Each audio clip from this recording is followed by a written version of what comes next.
Bonjour, mesdames, mesdemoiselles et messieurs.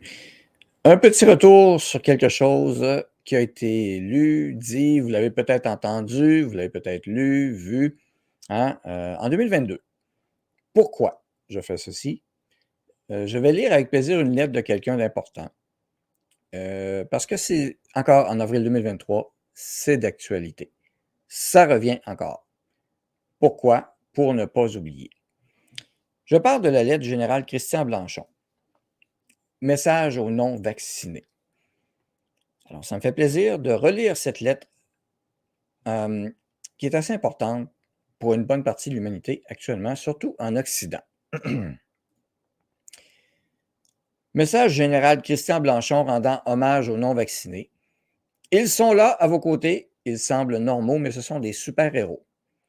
Même si j'étais entièrement vacciné, j'admirais les non-vaccinés pour avoir résisté à la plus grande pression que j'ai jamais vue, y compris de la part de conjoints, de parents, d'enfants, d'amis, de collègues et de médecins, et j'ajouterais de médias.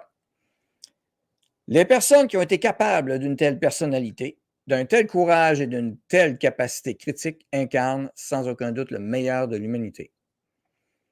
On en retrouve partout, dans tous les âges, niveau d'éducation, pays et opinion. Ils sont d'un genre particulier. Ce sont les soldats que toute l'armée de lumière souhaite avoir dans ses rangs. Ils sont les parents que tout enfant souhaite avoir et les enfants que tout parent rêve d'avoir. Ce sont des êtres au-dessus de la moyenne de leur société. Ils sont l'essence des peuples qui ont construit toutes les cultures et conquis les horizons. Ils sont là, à vos côtés. Ils semblent normaux, mais ce sont des super-héros.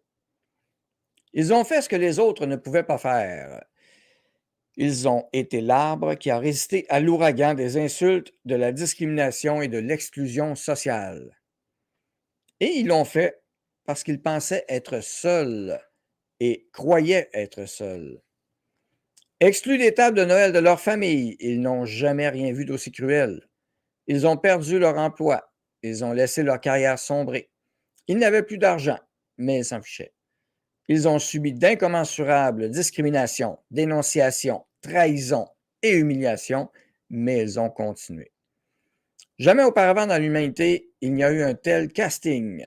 Nous savons maintenant qui sont les résistants sur la planète Terre. Des femmes, des hommes, des vieux, des jeunes, des riches, des pauvres de toute race et de toute religion, des non-vaccinés, les élus de l'Arche invisible, les seuls qui ont réussi à résister quand tout s'est effondré.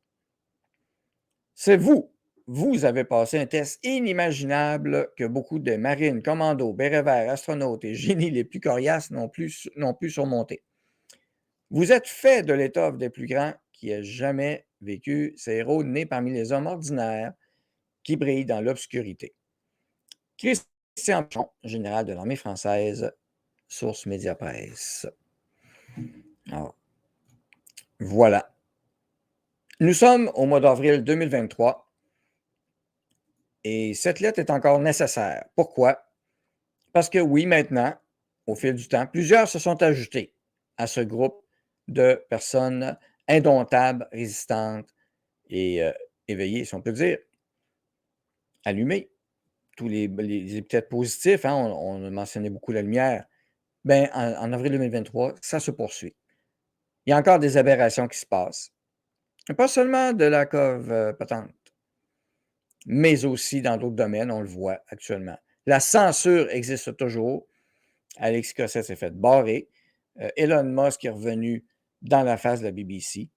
Bravo pour avoir fait taire les gens. Et ça continue de sortir. Beaucoup de gens l'ignorent actuellement. Beaucoup de gens essaient de nier que c'est arrivé. Beaucoup de médias aimeraient qu'on passe à autre chose. C'est pas qu'on est rancunier. On n'oubliera pas. Je me souviens, c'est la devise du Québec. Eh bien, on va s'en souvenir et on va vous le remettre dans le nez à chaque fois. Parce que ce n'est pas fini. Parce qu'aujourd'hui, encore, des gens en souffrent. Il y a encore des mesures qui sont là. Avril 2023, non, ce n'est pas terminé. Et non seulement pour ne pas oublier, mais pour ne pas répéter ces horribles erreurs qui ont conduit à ce qu'on a vécu. On va avoir encore d'autres moments forts dans l'humanité à vivre. Ce n'est pas fini et il faut savoir, rendre hommage à ceux qui ont ouvert le chemin pour ne plus se faire avoir ensuite. Merci.